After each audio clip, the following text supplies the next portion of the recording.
സംഗതി കുഴപ്പത്തിലേക്ക് നീങ്ങിക്കൊണ്ടിരിക്കുക. എന്റെ latest photo സഹിതം വാർത്ത പത്രത്തിൽ വന്നിട്ടുണ്ട്. ഗിന്നസ് റെക്കോർഡിന്റെ പേരിൽ നടന്ന കൊച്ചിയിലെ നൃത്ത പരിപാടിയുടെ സംഘാടകർക്കെതിരെ സാമ്പത്തിക ചൂഷണത്തിന് ജാമ്യമില്ലാ വകുപ്പ് പ്രകാരം പോലീസ് കേസെടുത്തു. കലാബോധമില്ലാത്ത കൊലപാതകികളെ ഈ ഏരിയ മുഴുവൻ. നീ ഇത് കാര്യാക്കണ്ട, പോലീസിന്റെ ഒരു കുഞ്ഞമ്മ നോക്കണം. ഈ പരിപാടിയിലെ പ്രധാന നർത്തകിയായിരുന്ന ദിവ്യ ഉണ്ണി, നടി ദിവ്യ ഉണ്ണിയെയും പോലീസ് നോട്ടീസ് നൽകി വിളിപ്പിക്കാൻ തീരുമാനിച്ചിരിക്കുകയാണ്. ആത്മരക്ഷ.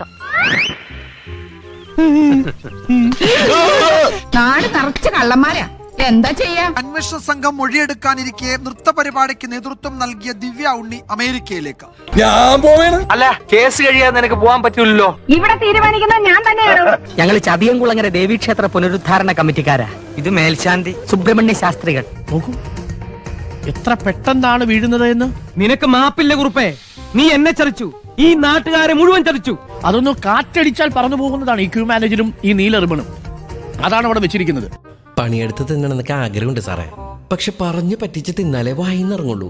ശീലായിപ്പോയി. ഒരു 7-8 കോടി രൂപ ചുരുങ്ങിയത് ഈ വലിയ ഇവന്റിലൂടെ സംഘാടകർക്ക് കിട്ടി. ഇങ്ങനെ തട്ടിച്ചും വെട്ടിച്ചും എത്ര നാൾ ജീവിക്കും?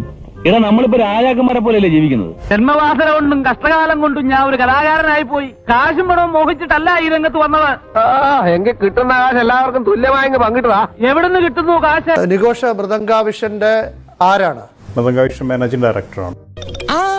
സാറിന് കുടിക്കാൻ ചായയോ അതോ ക്യാപ്പിയോ? ഗിന്നസ് റെക്കോർഡ് ഇവർ ഉയർത്തി കാണിക്കുന്നുണ്ടായിരുന്നു. അതിൽ വ്യക്തികളുടെ പേരുണ്ടായിരുന്നു. കളിപ്പിക്കുമ്പോ ഒരു പുതുമ വേണ്ടേ? ഈ പറയുന്ന ഗിന്നസ് റെക്കോർഡ് എന്ന് പറയുന്നത് ഈ മൃദംഗ വിഷനാണ് ലഭിച്ചിരിക്കുന്നത്, കേരളത്തിനല്ല.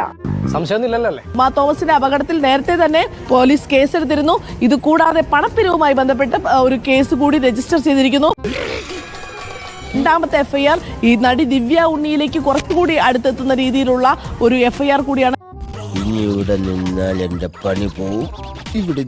കലൂരിലെ കേസിൽ പോലീസ് നോട്ടീസ് നൽകുമെന്ന വാർത്തകൾക്കിടെയാണ് ദിവ്യ ഉണ്ണി കേരളം വിട്ടത്. ഇനി എന്നെ ആര് കാണണമെന്ന് ഞാൻ തീരുമാനിക്കും. അത് കാക്കിയാണേലും ശരി, ഖദറാണേലും ശരി. നടി ദിവ്യ ഉണ്ണി ഒരു ബ്രാൻഡ് അംബാസഡറെ അവതരിപ്പിച്ചുകൊണ്ടാണ് ഈ പരിപാടിക്ക് ആളെ കൂട്ടിയത്. എനിക്കിതൊക്കെ ഒരു ത്രില്ലായിട്ടാ തോന്നുന്നത്. ജീവിതത്തിൽ എന്തെങ്കിലുമൊക്കെ ഒരു തമാശയൊക്കെ വേണ്ടേ? ബാക്കിൽ ഇങ്ങനെ ഡാൻസ്. അയ്യോ, നിന്റെ ഡാൻസ് കൊണ്ട് തന്നെ ഞാൻ പൊറുതി മുട്ടിയിരിക്കുക. അപ്പോഴാ 10-35 വേറെ. ഈ ദിവ്യ ഉണ്ണിയെ പോലീസ് ഉടൻ ചോദ്യം ചെയ്യുമെന്നൊക്കെയുള്ള വാർത്ത ഇന്നലെ നമ്മൾ കൊടുത്തതാണ്. ഇന്നോ നാളെയൊക്കെ ആയിട്ട് അത്തരം ഒരു ചോദ്യം ചെയ്യൽ ഉണ്ടാകുമെന്ന് പ്രതീക്ഷിച്ചിരിക്കുകയാണ് ദിവ്യ ഉണ്ണി കേരളം വിട്ടത്. അവൻ പണ്ടുതൊട്ടേ അങ്ങനെയാ, മനസ്സ് വിഷമിച്ച അപ്പ സ്ഥലം വിട്ടുകളെ. ഇതിൽ നിന്ന് എന്ത് മനസ്സിലായി? ആന വാ പൊളിക്കുന്നത് കണ്ട് അണ്ണാ വാ പൊളിക്കണം.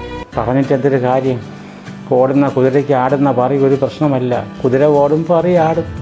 ഇനി ഞാനിവിടെ നിന്ന് ഡയലോഗ് പറഞ്ഞാൽ കരഞ്ഞു പോകും.